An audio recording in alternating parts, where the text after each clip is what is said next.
السلام عليكم ورحمة الله وبركاته. ازيكم يا حبايبي؟ عاملين ايه؟ يا رب تكونوا بخير جميعا. كل سنة وانتم طيبين كده، وربنا يا رب يعود عليكم الأيام بألف خير، وربنا ان شاء الله ينصر اخواتنا في فلسطين ويعديهم ان شاء الله على خير كده من الغمة اللي هم فيها ديت. وربنا يا رب يحوش عننا كلنا الغمة، يحوش عننا الغلاء والوباء. اللهم امين يا رب العالمين. طبعا انتوا ايه الاجواء دلوقتي في العالم كله مش احسن حاجة يعني وكده، وربنا يفك كربنا كلنا يا رب، اللهم امين. فالواحد صراحة بيبقى محتاج ان هو يخرج، ويخرج الاطفال الصغيرين، يحاول يخرج يعني وكده على قد ما يقدر. فاحنا كده ايه رحنا رحلة في القاهرة طبعا، مصر طبعا. ربنا يحفظها يا رب ويعدي كل أزمة منها على خير يا رب، ويحوش عننا الغلاء، اللهم آمين. فروحنا الرحلة الجميلة ديت لقلعة محمد علي في مصر القديمة. طبعا القلعة دي يا جماعة بقالها مئات السنين، يعني من زمان قوي قوي، ومشهورة طبعا في القاهرة. أي حد جه مصر هو عارفها. و... وطبعا لازم نعرف ولادنا طبعا بالحضارة بتاعت بلدنا والآثار اللي موجودة فيها. وطبعا القلعة موجودة من زمان قوي، من سنين كتيرة، بصراحة مش متذكرة يعني من سنة كام بالظبط. وطبعا بقى في رحلات بقى عشان الأجازة وكده، أجازة بقى خلاص نص السنة، فكل المدارس بقى وكل الناس بقى طلعت رحلات للولاد وكده عشان يعرفوهم على حضارة بلدهم. طبعا ده بالنسبة للناس اللي هي عايشة في مصر. اما بقى بالنسبة اللي خارج مصر طبعا بينورونا في مصر ويشرفونا، هم اهلنا وحبايبنا وعلى راسنا. ربنا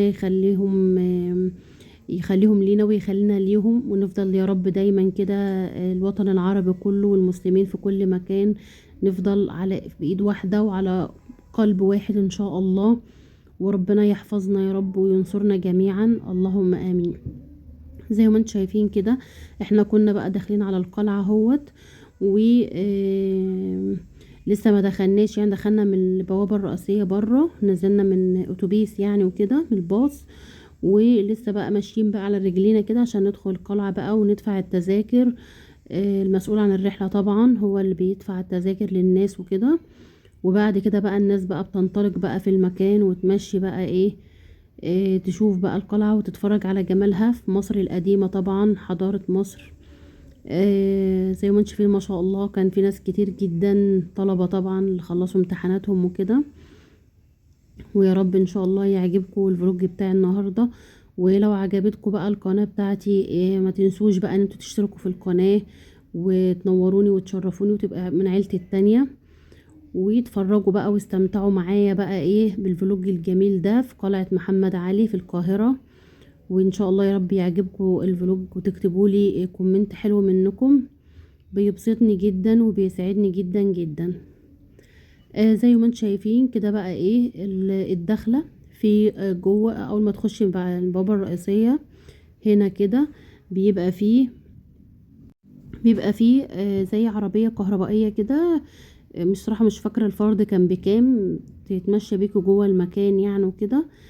بس بصراحة احنا ما ركبناهاش، احنا مشينا وعشان نفرج الولاد، وان احنا اصلا رايحين الرحلة ديت عشان خاطر الولاد يتبسطوا كده ويستمتعوا. هم يعني اطفال ما لهمش ذنب باي حاجة، ومش فاهمين ولا مدركين باي احداث حوالينا احنا بنمر بيها.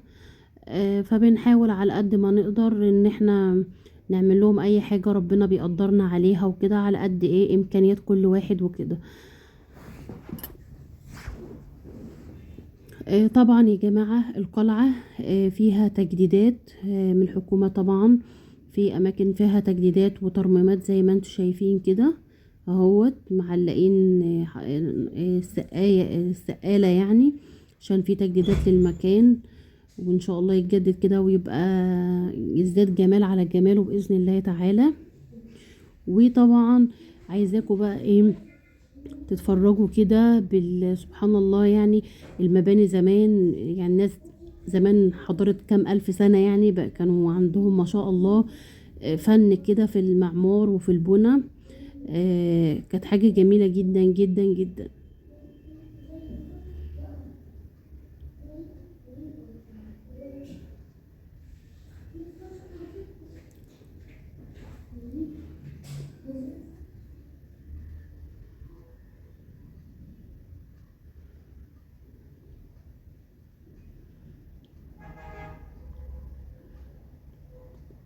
هحاول طبعا ان انا افرجكم يعني على ساحة المكان وكده.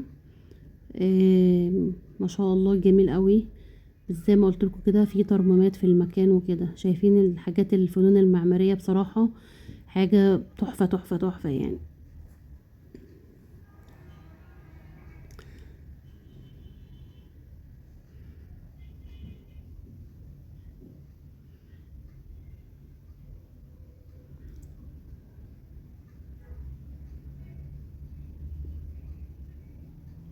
دي المأذنة اهيت، ما شاء الله اللهم بارك.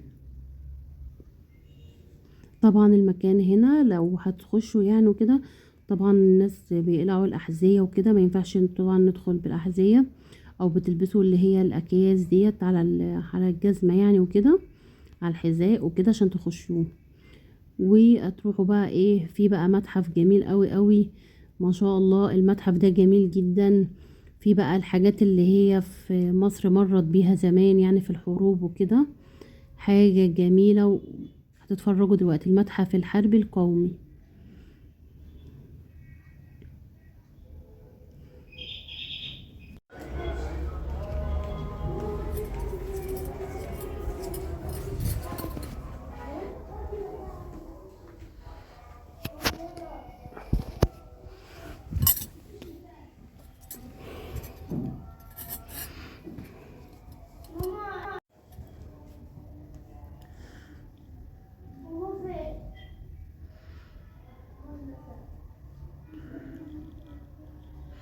طبعا يا جماعة المتحف الحربي كده من بره، في ما شاء الله بقى ايه زي ما انتم شايفين الحاجات الجميلة دي، وفي دبابات بقى موجودة، وفي طيارات اللي هي كانت زمان كانوا بيحاربوا بيها وكده. في حاجات جميلة. ده ساحة المكان من بره، ساحة المتحف الحربي يعني من بره وكده، زي ما انتم شايفين كده. زي ما انتم شايفين كده ساحة المكان، المدافع اللي كانت موجودة والطيارات.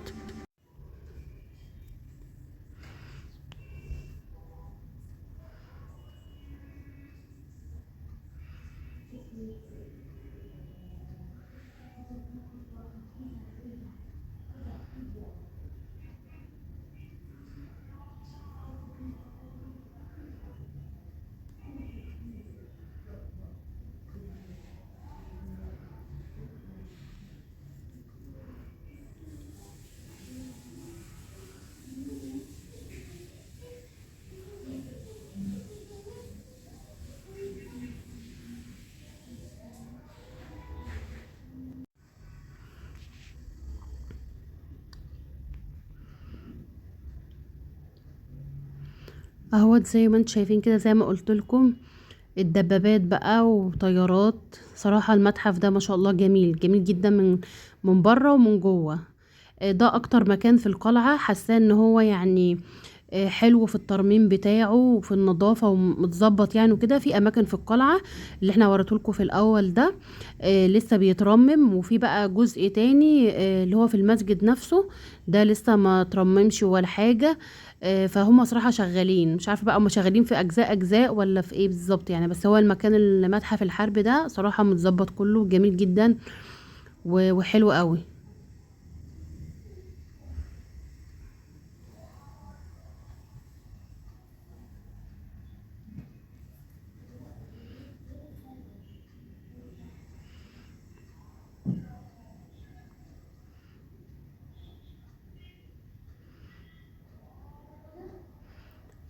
طبعا في طبعا الرئيس مبارك والرئيس السادات والرئيس جمال عبد الناصر عاملين ليهم زي تماثيل كده، حاجة تذكارية يعني. زي ما قلت لكم شايفين الدبابات اهيت، وفي ناس هناك بتصور بيلبسوا الاطفال يعني، زي لابسين زي بيلبسوا الاطفال كده زي لبس الجيش كده، ويصوروهم بقى ايه جنب الدبابات والحاجات دي، ياخدوا صور تذكارية. كل ده احنا لسه بره المتحف من بره، وشايفين بقى كانت عاملين زي لوحات كده بقى مكتوب عليها العصر الفرعوني، العصر الإسلامي، العصر الحديث، العصور كلها اهوت، العصر الحديث والعصر المعاصر. المتحف طبعا بنخش من الجهة ديت اليمين ديت، تمشوا بقى تاخدوا المتحف بقى داير ما يدور كده، وتخرجوا بقى من مكان غير اللي دخلتوا منه.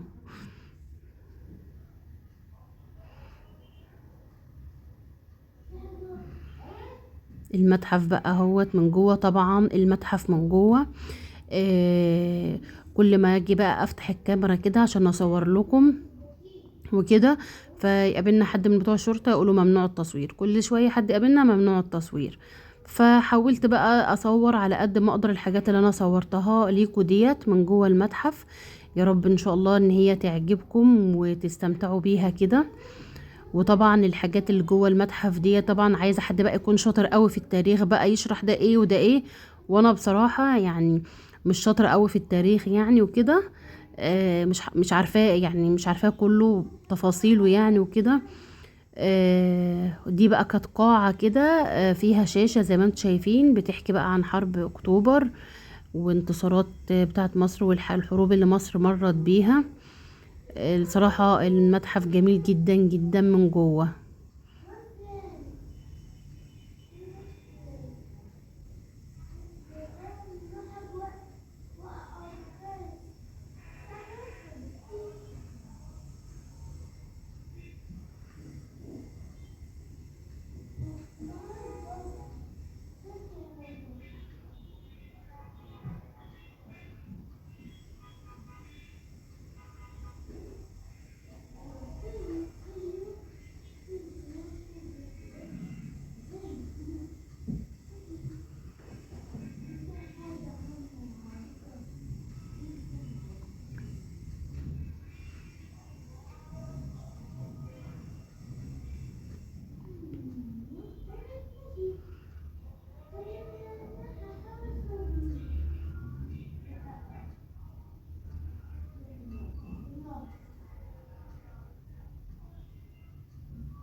متنسوش بقى وانتوا بتتفرجوا كده على على القلعة، قلعة محمد علي والمتحف الحربي بقى من جوه كده، يعني ايه، تعملوا لي لايك بقى، واللي ما اشتركش في القناة يشترك ويبقى من عيلتي الجميلة.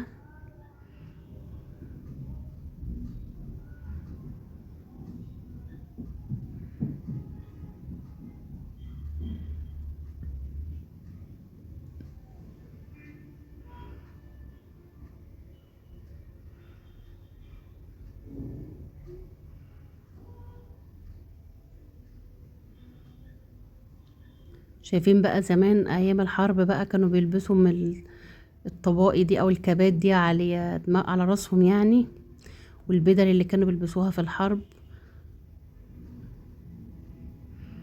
والجنود. والله بجد يعني بلدنا يعني ما شاء الله حضارة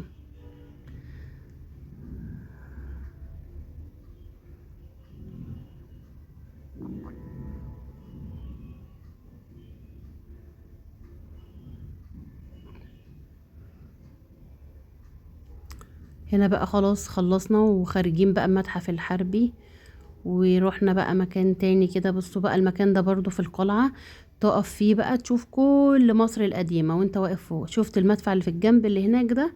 ده المدفع اللي كانوا بيعملوا بيضربوه وقت الافطار في رمضان. المدفع ده مشهور جدا في مصر يعني، وليه تاريخ كبير قوي قوي. اهوت المتحف اهوت على الشمال، وليه تاريخ كبير جدا المتحف ده. مطعم الافطار اضرب يعني اشهر مدفع بجد في مصر كلها يعني. الجزء ده بصراحة يعني لسه مش فيه اهتمام قوي، محتاج برضو ان هو يتطور في القلعة يعني ويهتموا بيه وكده. خلصنا بقى الجهة اللي هي المتحف الحربي، وانتوا داخلين القلعة كده على ايديكوا اليمين، على الايد بقى الشمال اللي هو المسجد بقى، ساحة المسجد، مسجد محمد علي. المسجد يا جماعة من جوه حاجة، بصوا تحفة، حاجة خيال يعني، بجد بجد يعني فن معماري مفيش بعد كده يعني.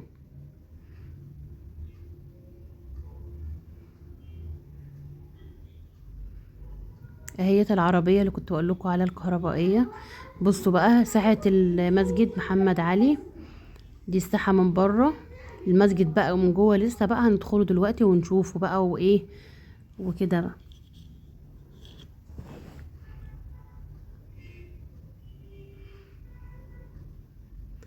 برضو في تطوير في ساحة المسجد، آم، فيها ترميمات وحاجات برضو شغالين فيها.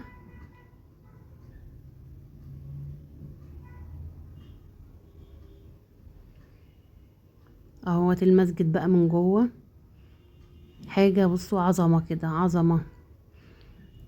كانوا بقى بيفرشوا السجاد عشان الصلاة، يعني صلاة الجمعة.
وبقى ايه القلعة بقى من بره اهوت، واحنا لسه يعني جايين داخلين عليها وكده.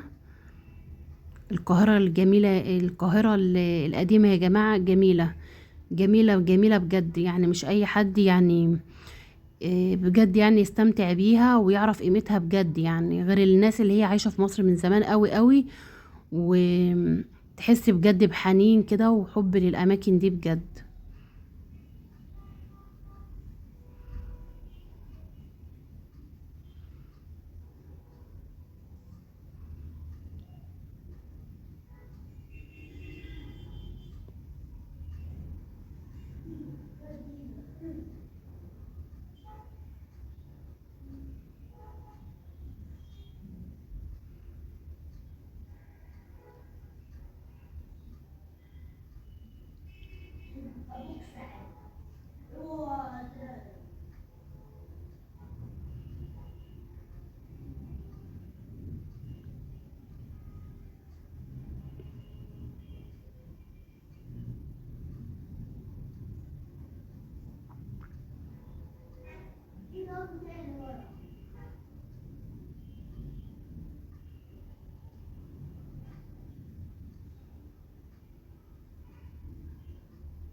طبعا انا سايباكم طبعا تتفرجوا وتستمتعوا كده، مش عايزه بقى ان انا ايه اتكلم بقى وكده، سايباكم بجد يعني تتفرجوا على القلعه كده وجمالها افضل من اي كلام يعني.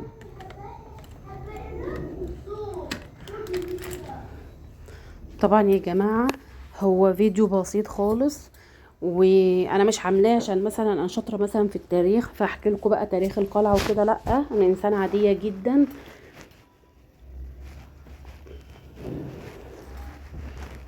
فاللي حابب بقى طبعا يعرف حاجات عن التاريخ كده وفي مصر وكده، ممكن يبحث او يشوف حد متخصص بيسأله وبيقول له عن كل حاجة.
طبعا في صور اهيت، وزي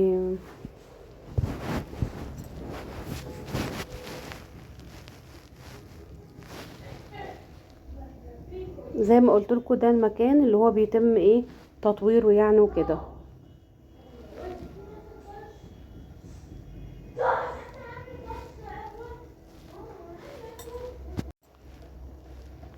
طبعا من جمال المكان قعدت بقى اصور فيه كتير، ولا اصوره تاني او مره اصوره تاني. فانا صراحه ما حبيتش ان انا احذف اي حاجه من الحاجات اللي انا اصورها واسيبها لكم كلها تتفرجوا بيها، تتفرجوا عليها يعني كأنكم معايا في الرحله بالظبط.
طبعا يا جماعه محدش بقى يقول ان انا ايه،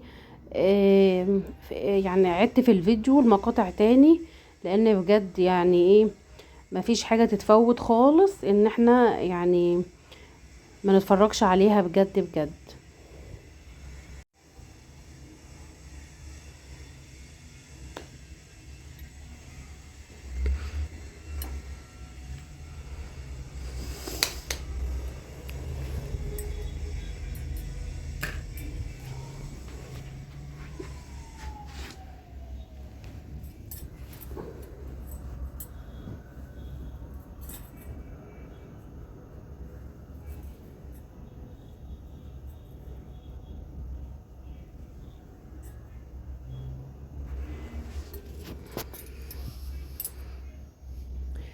اي حد بقى يكون عجبه الجولة بتاعتي ديت في قلعة محمد علي، وعجبه الفيديو الجميل ده الاثري الحضاري ده بجد، يعمل لي لايك بقى ويشترك في القناة، ويبقى من عيلتي الجميلة كده. وان شاء الله دايما انزل لكم فلوجات حلوة كده وجميلة عن الحضارة في مصر وعن تاريخ مصر العريق. وان شاء الله زي ما قلت لكم كده في بداية الفيديو، ربنا يا رب يشيل عننا الغلاء والوباء، اللهم امين، وينصر اهلنا في فلسطين يا رب، اللهم امين.